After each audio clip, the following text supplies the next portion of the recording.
नमस्कार। दोपहर समाचार में आपका स्वागत है।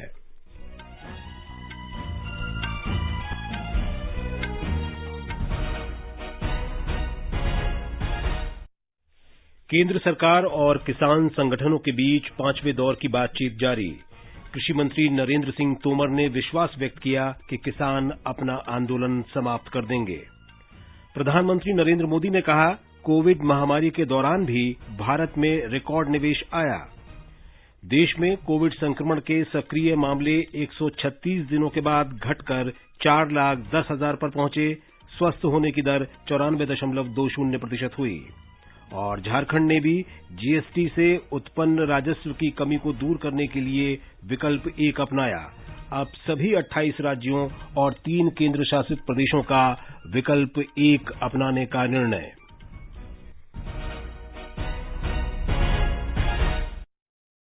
दोपहर समाचार में चारू सक्सेना के साथ मैं विशाल शर्मा। कोविड महामारी के खिलाफ देश एकजुट होकर लड़ रहा है। आप भी हमारे साथ सुरक्षा और बचाव के 3 आसान एहतियाती उपायों का संकल्प लें। मास्क पहनें, 2 गज दूरी है जरूरी, सुरक्षित दूरी बनाए रखें, हाथ और मुंह साफ रखें। अब समाचार विस्तार से। केंद्र सरकार और किसान संगठनों के बीच 5वें दौर की बातचीत इस समय नई दिल्ली में चल रही है।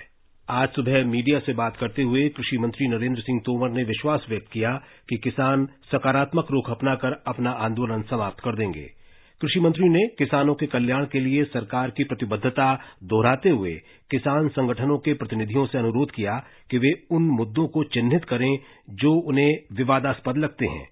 श्री तोमर ने किसान संगठनों को आश्वासन दिया कि न्यूनतम समर्थन मूल्य व्यवस्था बनी रहेगी और इसलिए किसानों को डरने की आवश्यकता नहीं है। हम लोग प्रारंभ से ये बात कह रहे थे कि भारत सरकार किसानों के हितों के प्रति पूरी तरह प्रतिबद्ध है। भारत सरकार इस बात पर विचार करेगी कि एपीएमसी सशक्त हो और एपीएमसी का उपयोग और बढ़े। जहां तक नए एक्ट का सवाल है, उसमें एपीएमसी परिधि के बाहर प्राइवेट मंडियों का प्रावधान है, तो प्राइवेट मंडियां आएंगी, लेकिन प्राइवेट मंडी और जो एपीएमसी एक्ट के अंतर्गत बनी हुई मंडियां हैं, उन दोनों में कर की समानता हो। पिछले दौर की बातचीत 3 दिसंबर को सौहार्दपूर्ण वातावरण में हुई थी। बातचीत में 40 किसान संगठनों के प्रतिनिधियों ने हिस्सा लिया था तथा कृषि मंत्री नरेंद्र सिंह तोमर के अलावा रेल और वाणिज्य और उद्योग मंत्री पीयूष गोयल और राज्य मंत्री सोम प्रकाश भी इस बैठक में शामिल हुए थे। किसान संगठनों के प्रतिनिधियों ने 3 नए कृषि कानूनों की संवैधानिक वैधता पर सवाल उठाया। सरकार के प्रतिनिधियों ने उन संवैधानिक प्रावधानों का उल्लेख किया जिसके तहत केंद्र सरकार ने इन कानूनों को बनाया है। किसानों ने कृषि मंडियों से संबंधित मुद्दों को भी उठाया। उनकी मांग थी कि कृषि मंडियों और निजी बाजार के बीच समुचित प्रतिस्पर्धा का माहौल होना चाहिए। उन्होंने ये भी कहा कि कृषि मंडियों के बाहर व्यापार के उचित पंजीकरण की आवश्यकता है। प्रधानमंत्री नरेंद्र मोदी ने कहा है कि कोविड महामारी के इस दौर में भी देश में कोविड निवेश हुआ है और इस निवेश का अधिकांश हिस्सा तकनीकी क्षेत्र में हुआ है। उन्होंने कहा कि इससे स्पष्ट हो गया है कि दुनिया भारत को एक भरोसेमंद और होनहार सहयोगी के रूप में देखती है। वे कल पेन आईआईटी यूएसए द्वारा आयोजित आईआईटी 2020 ग्लोबल समिट में अपना मुख्य भाषण दे रहे थे। प्रधानमंत्री ने कहा कि सरकार देश में विज्ञान और प्रौद्योगिकी शिक्षा को बढ़ावा देने को लेकर पूरी तरह प्रतिबद्ध है। उन्होंने कहा कि सरकार ने ये सुनिश्चित किया है कि आईआईटी एक मजबूत ब्रांड के रूप में स्थापित हुआ है। प्रधानमंत्री ने कहा कि हाल के दिनों में देश में हैकेथॉन की संस्कृति विकसित हो रही है और इसमें युवा राष्ट्रीय और वैश्विक समस्याओं का उल्लेखनीय समाधान कर रहे हैं। प्रधानमंत्री ने दोहराया कि सुधार, प्रदर्शन और परिवर्तन के सिद्धांत के प्रति सरकार पूरी तरह से प्रतिबद्ध है। श्री मोदी ने कहा कि सुधारों के दायरे से कोई क्षेत्र नहीं बचा है। उन्होंने विभिन्न क्षेत्रों में सरकार द्वारा लाए गए कई महत्वपूर्ण सुधारों का उल्लेख किया। इनमें 44 केंद्रीय श्रम कानूनों को केवल 4 संहिताओं में बदलना, अन्य देशों की अपेक्षा काफी कम निगमित कर दरें और निर्यात और उत्पादन बढ़ाने के लिए 10 प्रमुख क्षेत्रों में उत्पादन से जुड़ी प्रोत्साहन योजना शामिल है। प्रधानमंत्री ने कहा कि आज किए गए हमारे काम हमारे कल को आकार देंगे। उन्होंने कहा कि कोविड के बाद का समय पुनः सीखने, पुनर्विचार करने और पुनर्आविष्कार का होगा। उन्होंने कहा कि महामारी के दौरान उद्योग और शिक्षा जगत के बीच सहयोग से कई नवाचार सामने आए हैं। श्री मोदी ने कहा कि सरकार दक्षिण पूर्व एशिया और यूरोप में कई देशों के साथ काम कर रही है ताकि ये सुनिश्चित हो सके कि हमारे युवाओं को अपने कौशल का प्रदर्शन करने और वैश्विक स्तर पर सर्वोत्तम प्रक्रियाओं से सीखने के लिए एक अंतर्राष्ट्रीय मंच मिल सके। उन्होंने कहा कि भारत ने वैभव शिखर सम्मेलन की मेजबानी की, जिसमें विज्ञान और नवाचार के क्षेत्र में उच्च स्तर की प्रतिभा एक साथ आई। ये समाचार आकाशवाणी से प्रसारित किए जा रहे हैं। ताजा समाचार जानने के लिए आप हमारे Twitter handle @AIR News Hindi को फॉलो कर सकते हैं। चलो मिलकर एक शुरुआत करें, चलो एक फैसला आज करें, मास्क नहीं तो टोकेंगे, कोरोना को रोकेंगे, चलो एक इरादा करते हैं, चलो खुद से वादा करते हैं, मास्क नहीं तो टोकेंगे, कोरोना को रोकेंगे। ये आकाशवाणी है। प्रधानमंत्री नरेंद्र मोदी ने कहा है कि अगले कुछ दिनों में भारत में कोविड महामारी से बचाव के लिए टीका उपलब्ध हो जाएगा। महामारी के बारे में वर्चुअल सर्वदलीय बैठक में कल श्री मोदी ने कहा कि भारतीय वैज्ञानिकों को पूरा भरोसा है कि अगले कुछ सप्ताह में वे कोरोना महामारी के लिए टीके का विकास कर लेंगे। प्रधानमंत्री ने कहा कि देश में अभी महामारी के 8 संभावित टीकों का विकास परीक्षण के विभिन्न चरणों में है। श्री मोदी ने कहा कि सारी दुनिया कोरोना महामारी के किफायती और कारगर टीके की भारत से उम्मीद कर रही है। भारत के वैज्ञानिक अपनी सफलता को लेकर बहुत ही आश्वस्त हैं। उनका कॉन्फिडेंस लेवल बहुत ही मजबूत है।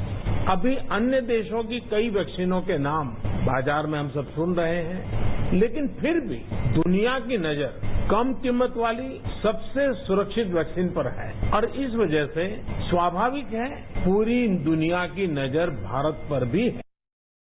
श्री मोदी ने कहा कि वैज्ञानिक समुदाय के सहयोगपूर्ण प्रयासों से भारत निकट भविष्य में बड़े पैमाने पर टीकाकरण के लिए वैकल्पिक टीका बना लेगा। प्रधानमंत्री ने कहा कि अनुसंधान से जुड़े वैज्ञानिकों से टीके को मंजूरी मिल जाने के बाद ही टीकाकरण कार्यक्रम शुरू किया जाएगा। भारत ने एक विशेष सॉफ्टवेयर भी बनाया है, कोविन, जिसमें कोरोना वैक्सीन के लाभार्थी वैक्सीन के उपलब्ध स्टॉक और स्टोरेज से जुड़ी रियल टाइम इंफॉर्मेशन रहेगी। भारत में कोरोना वैक्सीन की रिसर्च से जुड़े दायित्व के लिए विशेष टास्क फोर्स का गठन किया गया और वैक्सीन से जुड़े अभियान का दायित्व नेशनल एक्सपर्ट ग्रुप को दिया गया। इसमें टेक्निकल एक्सपर्ट्स हैं, केंद्र सरकार के संबंधित मंत्रालयों और विभागों के अधिकारी हैं, प्रत्येक जोन के हिसाब से राज्य सरकारों के भी प्रतिनिधि हैं। ये नेशनल एक्सपर्ट ग्रुप राज्य सरकारों के साथ मिलकर के काम कर रहा है। श्री मोदी ने कहा कि देश में सबसे पहले स्वास्थ्य कर्मियों और महामारी से निपटने में लगे अग्रिम पंक्ति के योद्धाओं को टीके लगाए जाएंगे। प्रधानमंत्री ने बताया कि टीकाकरण कार्यक्रम की विस्तृत प्राथमिकता सूची राज्यों और केंद्र शासित प्रदेशों के सहयोग से तैयार की जाएगी। उन्होंने कहा कि टीकों का मूल्य राज्य सरकारों के परामर्श से तय किया जाएगा और आम लोगों के स्वास्थ्य को सर्वोच्च प्राथमिकता दी जाएगी। गुजरात सरकार ने कोविड-19 टीकाकरण की व्यवस्था को अंतिम रूप दे दिया है। हमारे संवाददाता ने बताया है कि राज्य के मुख्य सचिव अनिल मुकुम ने कल शाम गांधीनगर में संचालन समिति की बैठक में टीकाकरण की तैयारियों की समीक्षा की। आधिकारिक सूत्रों के अनुसार गुजरात सरकार ने आने वाले हफ्तों में कोविड-19 के टीकाकरण के लिए अपने प्रशासन को चुस्त दुरुस्त कर दिया है। राज्य सरकार द्वारा टीके के संग्रह के लिए कुल 47 स्टोर स्थापित किए गए हैं, जिसमें से 6 क्षेत्रीय स्तर पर और 41 जिला और नगर निगमों के स्तर पर स्थित है। राज्य सरकार द्वारा दुर्गम इलाकों में टीके पहुंचाने के लिए 2189 कोल्ड चेन प्वाइंट्स भी तैयार किए गए हैं। स्टोरेज स्टोर्स पर स्थापित सामग्री का टेक्निकल ऑडिट पूरा कर लिया गया है। केंद्र सरकार की मार्गदर्शिका के अनुसार प्रथम चरण में 3,96,000 स्वास्थ्य कर्मचारियों को टीका दिया जाएगा। इनमें 1,25,000 निजी स्वास्थ्य कर्मचारी भी शामिल है। दूसरे चरण में फ्रंटलाइन वर्कर्स को टीका दिया जाएगा, जिसमें पुलिस कर्मचारी, सफाई कर्मचारी और राजस्व कर्मचारी शामिल है। इन सभी का पूरा ब्यौरा भी तैयार रखा गया है। योगेश पंड्या, आकाशवाणी समाचार, अहमदाबाद। विश्व स्वास्थ्य संगठन को उम्मीद है कि 2021 की पहली तिमाही तक में विश्व भर में कोविड के टीकों की 50 करोड़ खुराक उपलब्ध हो जाएगी। ये जानकारी संगठन की मुख्य वैज्ञानिक सौम्या स्वामीनाथन ने कल जिनेवा में एक संवाददाता सम्मेलन में दी। अब तक विश्व के 189 संगठन कोवैक्स कार्यक्रम में जुड़ चुके हैं, जो टीकों के समान वितरण को सुनिश्चित करने के प्रयास करता है। कोवैक्स टीका कार्यक्रम की प्राथमिकता स्वास्थ्य कार्यकर्ताओं और 65 वर्ष से अधिक आयु के लोगों समेत 20% आबादी का टीकाकरण करने की है। स्वामीनाथन ने बताया कि 2021 के अंत तक कम से कम 2 अरब खुराक उपलब्ध कराने की है, जो इस कार्यक्रम से जुड़े देशों की 20% आबादी का टीकाकरण करने के लिए पर्याप्त होगा। उत्तर प्रदेश सरकार राज्य में कोविड वैक्सीन की उपलब्धता और प्रबंधन की सभी तैयारियां कर रही है। मुख्यमंत्री योगी आदित्यनाथ ने कोविड वैक्सीन अभियान से संबंधित सभी कार्यों को पूरा करने की समय सीमा 15 दिसंबर तय की है। असम में स्वास्थ्य विभाग ने कोरोना की वैक्सीन के वितरण की व्यापक योजना तैयार की है। राज्य के वरिष्ठ स्वास्थ्य अधिकारियों ने हमारे संवाददाता को बताया कि वैक्सीन की 3 करोड़ 71 लाख खुराक के भंडारण की व्यवस्था की गई है।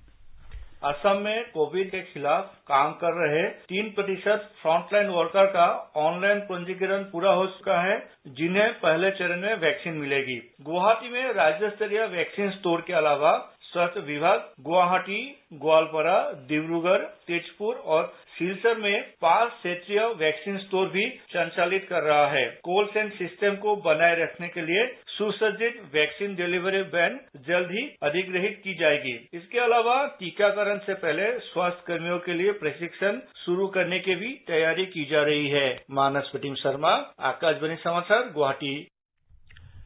देश में कोविड संक्रमण के सक्रिय मामले आज घटकर 4,10,000 पर आ गए। ये पिछले 136 दिनों में सबसे कम संख्या है। इस वर्ष 22 जुलाई को संक्रमण के सक्रिय मामलों की संख्या 4,11,000 थी। स्वास्थ्य मंत्रालय ने कहा है कि केंद्र सरकार द्वारा कोविड जांच में लगातार वृद्धि, संक्रमण की प्राथमिक स्तर पर पहचान, संक्रमित लोगों को यथाशीघ्र अलग थलग करने और गंभीर मामलों में तुरंत चिकित्सा सहायता उपलब्ध कराने से सक्रिय मामलों की संख्या में कमी आई है और ठीक होने वालों की संख्या भी लगातार बढ़ रही है। मंत्रालय ने कहा है कि देश में सक्रिय मामलों की संख्या कुल मामलों का 4.26% है। पिछले 8 दिनों से नए मामलों की तुलना में स्वस्थ होने वालों की संख्या अधिक रही है। त्रिपुरा में पिछले 24 घंटे के दौरान कोरोना वायरस संक्रमण के 33 नए मामले रिकॉर्ड किए गए हैं, जबकि 62 संक्रमित लोग स्वस्थ भी हुए। राज्य में स्वस्थ होने वालों की संख्या में बढ़ोतरी हुई है और फिलहाल इसकी दर 97.48% है। राज्य स्वास्थ्य बुलेटिन के अनुसार कुल 32,836 संक्रमित लोगों में से अब तक 31,986 लोग ठीक हो चुके हैं। इस समय वहां सक्रिय मामलों की संख्या कम होकर 455 रह गई है। मिजोरम में पिछले 24 घंटे के दौरान कोरोना वायरस से संक्रमित 35 लोग स्वस्थ हो चुके हैं, जबकि 25 नए मामले दर्ज किए गए। अब वहां कोरोना मरीजों की संख्या बढ़कर 3,913 हो गई है। राज्य चिकित्सा बुलेटिन के अनुसार स्वस्थ होने वालों की दर 94.7% हो गई है। राज्य में अब तक 3,690 लोग संक्रमण से ठीक हो चुके हैं। वहां सक्रिय मामलों की संख्या 217 है। मुंबई में कोरोना वायरस को फैलने से रोकने के लिए बृहन्मुंबई नगर निगम ने डॉक्टर भीमराव अंबेडकर के अनुयायियों से अपील की है कि बाबा साहेब के 64वीं पुण्यतिथि पर कल चैत्य भूमि में भीड़ न लगाएं। नगर निगम के प्रमुख इकबाल सिंह चहल ने लोगों से आग्रह किया कि कोविड के मद्देनजर पूरी एहतियात बरतें और अपने घरों से ही डॉक्टर अंबेडकर को श्रद्धासुमन अर्पित करें। एक रिपोर्ट। बृहन्मुंबई महानगर निगम के आयुक्त ने कहा है कि डॉक्टर बाबा साहेब आम्बेडकर पुण्यतिथि के उपलक्ष्य में यूट्यूब, फेसबुक, ट्विटर और दूरदर्शन के सह्याद्री चैनल पर कल चैत्य भूमि पर आयोजित कार्यक्रम के लाइव स्ट्रीमिंग की व्यवस्था की गई है। उन्होंने बताया कि कल डॉक्टर आम्बेडकर के अंतिम विश्राम स्थल चैत्य भूमि पर हेलीकॉप्टर द्वारा फूलों की वर्षा की जाएगी। हालांकि गोराई स्थित ग्लोबल पैगोडा सोमवार तक बंद रहेगा, इसलिए नागरिकों से वहां न जाने की अपील भी आयुक्त ने की है। राज्य सरकार ने भी कल चैत्य भूमि पर लोगों को इकट्ठा न होने के निर्देश जारी किए। हालांकि डॉक्टर आम्बेडकर की पुण्यतिथि के उपलक्ष्य में चैत्य भूमि पर विशेष कार्यक्रम का आयोजन किया गया है, जिसमें मुख्यमंत्री समेत अन्य वरिष्ठ नेता और मान्यवर श्रद्धांजलि अर्पण करेंगे। प्रधानमंत्री नरेंद्र मोदी, मुख्यमंत्री उद्धव ठाकरे और केंद्रीय मंत्री रामदास आठवले ने भी लोगों से चैत्य भूमि पर न जाने और घर में रहकर श्रद्धांजलि अर्पण करने का आग्रह किया है। माधुरी पांगे, आकाशवाणी समाचार, मुंबई। अखिल भारतीय आयुर्विज्ञान संस्थान एम्स में एंडोक्रिनोलॉजी विभाग के प्रोफेसर डॉक्टर राजेश खड़गावत ने कहा है कि इस रोग से बचाव के लिए सावधानियां बरतनी होंगी। आकाशवाणी से बातचीत में डॉक्टर खड़गावत ने कहा कि महामारी अभी खत्म नहीं हुई है और लोगों को एहतियात में कोई कोताही नहीं करनी चाहिए। ये एक ऐसी बीमारी है जिसका बहुत अच्छा इलाज हमारे पास नहीं है, लेकिन हमारे पास बहुत सारे ऐसे स्टेप्स हैं जिससे हम इजीली बच सकते हैं। और सबसे बड़ा जो कदम हम उठा सकते हैं वो यह है कि हम एक दूसरे से दूरी बनाए रखें, और दूसरा कि हमें मास्क पहनना है, फेस कवर करके रखना है, ताकि इसके अलावा हमें ये करना है कि हम आंख, नाक, मुंह को नहीं छुएं, बार बार मास्क को नहीं छुएं, बार बार हाथ को धोते रहें। और हो सकता है आने वाले समय में कोरोना की वैक्सीन आ जाए, लेकिन जब तक ये वैक्सीन नहीं आती है हमें ये भूलना नहीं है कि कोरोना गया नहीं है, और ये सारे कदम हमें एहतियात के तौर पर उठाने हैं ताकि हम कोरोना से बच सकें। मध्य प्रदेश में कोविड के कारण 1ली से 8वीं तक की कक्षाएं 31 मार्च तक बंद रहेंगी। कल स्कूल शिक्षा विभाग की समीक्षा बैठक में मुख्यमंत्री शिवराज सिंह चौहान ने कहा कि मध्य प्रदेश में स्कूली शिक्षा के क्षेत्र में बड़े परिवर्तन लाने की जरूरत है ताकि राज्य में शिक्षा की सर्वोत्तम व्यवस्था हो सके। ब्यौरा हमारे संवाददाता से। मध्य प्रदेश में अब आगामी शैक्षणिक सत्र 1 अप्रैल 2021 से प्रारंभ होगा। कक्षा 1 से 8वीं तक प्रोजेक्ट वर्क के आधार पर मूल्यांकन किया जाएगा। वहीं कक्षा 10वीं एवं 12वीं की बोर्ड परीक्षाएं ली जाएंगी तथा इनकी कक्षाएं शीघ्र प्रारंभ होंगी। कक्षाओं में सोशल डिस्टेंसिंग व अन्य सावधानियों का पूरा पालन किया जाएगा। उधर कक्षा 9वीं एवं 11वीं के विद्यार्थियों को सप्ताह में बस 1 या 2 दिन ही स्कूल बुलाया जाएगा। बैठक के दौरान मुख्यमंत्री श्री चौहान ने अधिकारियों को अगले 3 वर्षों में प्रदेश में खोले जाने वाले 10,000 उच्च गुणवत्ता युक्त स्कूलों के लिए वर्षवार विस्तृत कार्य योजना बनाने के निर्देश भी दिए। शिक्षा की गुणात्मकता में सुधार के लिए प्रदेश में एक परिसर एक शाला योजना के अंतर्गत एक ही परिसर में चलने वाले शासकीय विद्यालयों का एकीकरण भी किया गया है। वहीं नई शिक्षा नीति के अनुरूप प्रदेश में शिक्षा के क्षेत्र में मार्गदर्शन के लिए शिक्षाविदों की एक समिति बनाई जाएगी। इसी तरह देश के अन्य राज्यों की शिक्षा पद्धतियों का अध्ययन कर प्रदेश में सर्वश्रेष्ठ शिक्षा पद्धति लागू की जाएगी। संजीव शर्मा, आकाशवाणी समाचार, भोपाल। ये समाचार हमारी वेबसाइट newsonair.com/hindi और हमारे mobile app news on AIR पर भी उपलब्ध हैं। समाचार में आपका फिर स्वागत है। आगे बढ़ने से पहले मुख्य समाचारों पर एक नजर। केंद्र सरकार और किसान संगठनों के बीच 5वें दौर की बातचीत जारी। कृषि मंत्री नरेंद्र सिंह तोमर ने विश्वास व्यक्त किया, किसान अपना आंदोलन समाप्त कर देंगे। प्रधानमंत्री नरेंद्र मोदी ने कहा, कोविड महामारी के दौरान भी भारत में रिकॉर्ड निवेश आया। देश में कोविड संक्रमण के सक्रिय मामले 136 दिनों के बाद घटकर 4,10,000 पर पहुंचे। स्वस्थ होने की दर 94.20% हुई। और झारखंड ने भी जीएसटी से उत्पन्न राजस्व की कमी को दूर करने के लिए विकल्प 1 अपनाया। अब सभी 28 राज्यों और 3 केंद्र शासित प्रदेशों का विकल्प 1 अपनाने का निर्णय।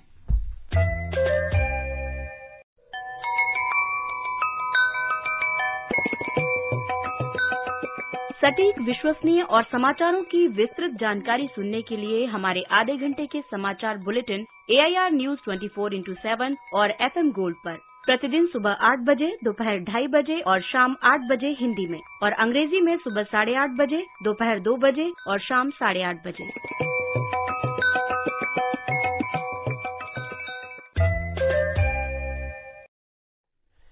झारखंड भी देश के उन राज्यों में शामिल हो गया है जो वस्तु और सेवा कर जीएसटी से उत्पन्न राजस्व की कमी को दूर करने के लिए विकल्प 1 को अपनाने जा रहे हैं।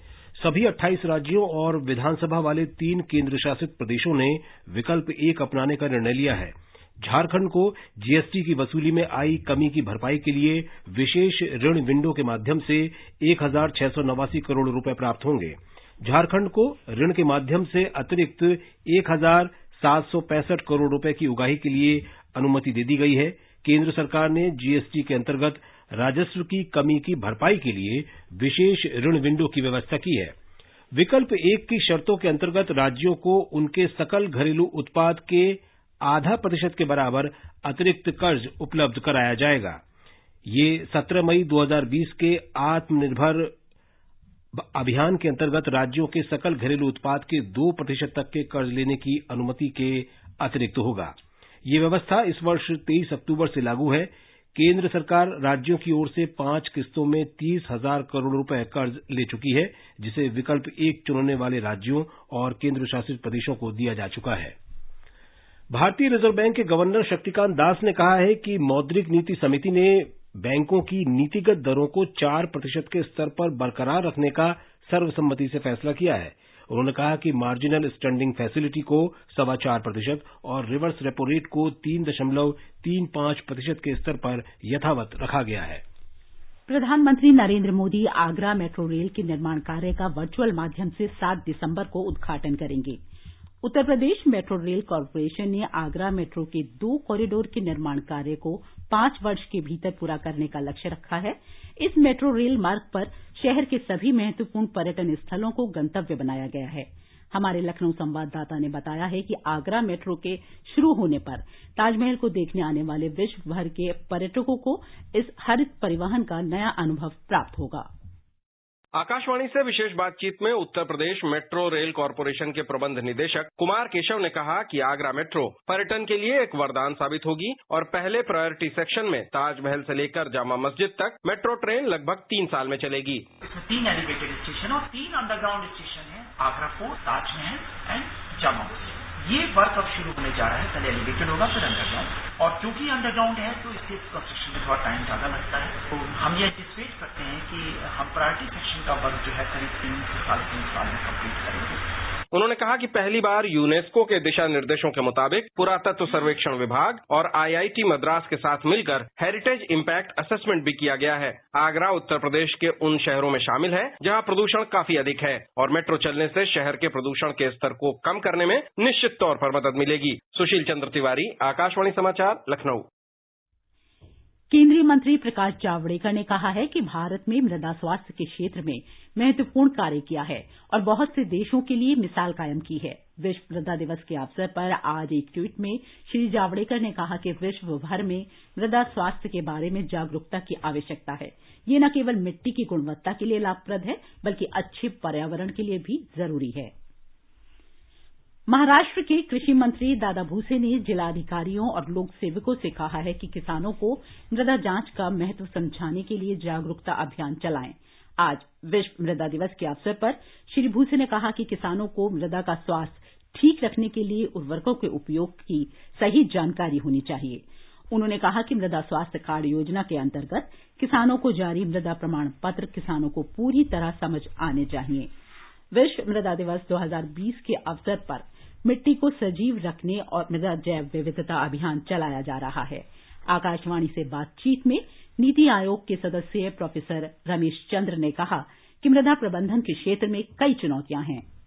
कृषि का जो हमारे प्राकृतिक संसाधन है, जैसे जमीन है, पानी है, इनका एक बहुत ही नजदीक का रिश्ता है और दोनों की आपस में सिनर्जी है। जब सॉइल अच्छी होती है तो कृषि की उत्पादकता अच्छी होती है।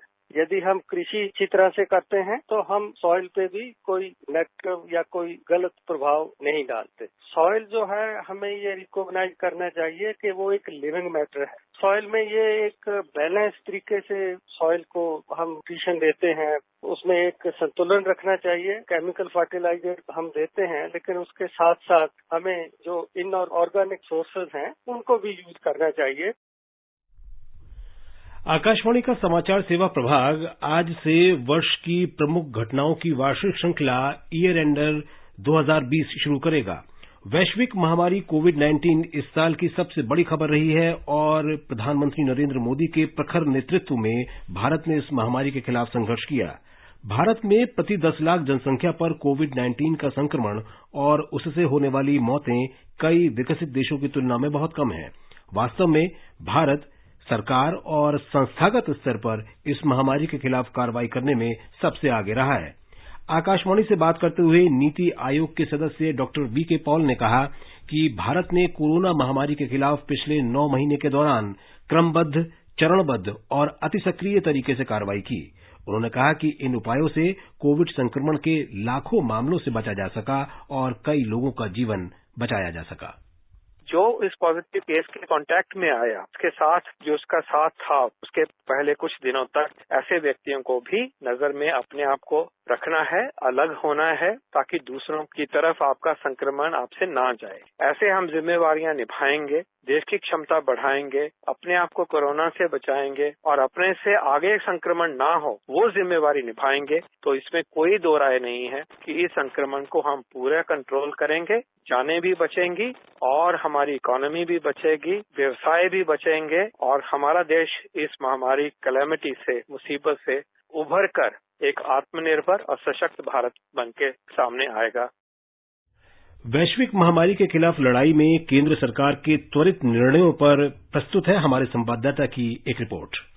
कोरोना वायरस के प्रसार को रोकना एक बड़ी चुनौती रही है और भारत इस चुनौती का सामना करने के लिए प्रधानमंत्री के नेतृत्व में खड़ा रहा। 20 मार्च को नरेंद्र मोदी ने राष्ट्र को संबोधित किया और जन भागीदारी की अनोखी पहल जनता कर्फ्यू का आह्वान किया। लोगों ने जबरदस्त उत्साह के साथ इसका पालन किया, जिसने देश को आने वाले लॉकडाउन के लिए मानसिक रूप से तैयार किया। इसके बाद 24 मार्च को देश में लॉकडाउन की घोषणा की गई। लॉकडाउन की इस अवधि का उपयोग कोविड-19 के लिए स्वास्थ्य सुविधाओं के निर्माण के लिए किया गया। इस दौरान कोविड-19 के इलाज के लिए 15,362 समर्पित कोविड स्वास्थ्य सुविधाएं, लगभग 15,40,000 आइसोलेशन बेड, 2,70,000 ऑक्सीजन युक्त बेड और 78,000 आईसीयू बेड का निर्माण किया गया। नागरिकों की सुरक्षा सुनिश्चित करने के लिए इस संबंध में स्क्रीनिंग, क्वारंटीन, आइसोलेशन, परामर्श और दिशा निर्देश जारी किए गए। डॉक्टर, पैरामेडिक्स, स्वास्थ्य कर्मचारी और फ्रंट लाइन कार्यकर्ताओं ने अपना अहम योगदान दिया। टेस्ट, ट्रैक तथा ट्रीट को मूल मंत्र बनाया गया। जहां जनवरी में केवल एक प्रयोगशाला काम कर रही थी, अब 2,000 से ज्यादा प्रयोगशालाएं काम कर रही हैं। प्रतिदिन 10 लाख से ज्यादा जांच किए जा रहे हैं। भारत अब मास्क, पीपीई किट तथा वेंटिलेटर के उत्पादन में आत्मनिर्भर हो चुका है।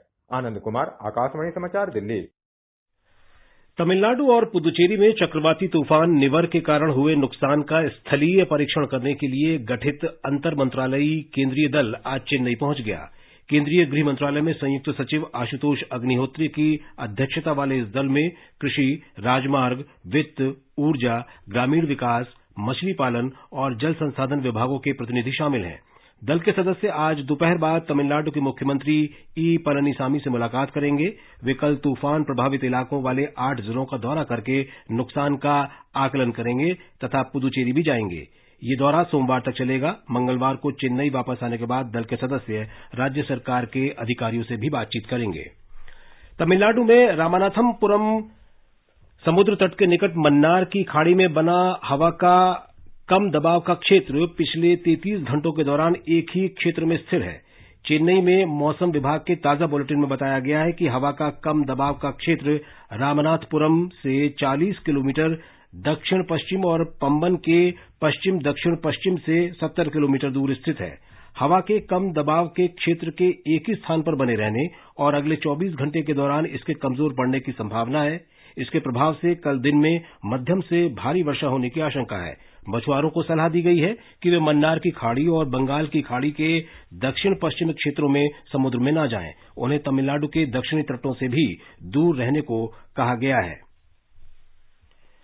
भारत ने ऑस्ट्रेलिया को 3 मैचों की 2020 क्रिकेट श्रृंखला के पहले मैच में 11 रन से हराकर श्रृंखला में 1-0 की बढ़त बना ली है। कल कैनबरा में खेले गए मैच में भारतीय टीम ने निर्धारित 20 ओवर में 7 विकेट पर 161 रन बनाए। जवाब में ऑस्ट्रेलिया की टीम 7 विकेट पर 150 रन ही बना सकी। 2020 श्रृंखला का दूसरा मैच कल और तीसरा 8 दिसंबर को सिडनी में खेला जाएगा। अंत में मुख्य समाचार एक बार फिर। केंद्र सरकार और किसान संगठनों के बीच 5वें दौर की बातचीत जारी। कृषि मंत्री नरेंद्र सिंह तोमर ने विश्वास व्यक्त किया, किसान अपना आंदोलन समाप्त कर देंगे। प्रधानमंत्री नरेंद्र मोदी ने कहा, कोविड महामारी के दौरान भी भारत में रिकॉर्ड निवेश आया। देश में कोविड संक्रमण के सक्रिय मामले 36 दिनों के बाद घटकर 4,10,000 पर पहुंचे। स्वस्थ होने की दर 94.20% हुई। और झारखंड ने भी जीएसटी से उत्पन्न राजस्व की कमी को दूर करने के लिए विकल्प 1 अपनाया। अब सभी 28 राज्यों और 3 केंद्र शासित प्रदेशों का विकल्प 1 अपनाने का निर्णय। इसके साथ ही दोपहर समाचार का ये अंक समाप्त हुआ। नमस्कार।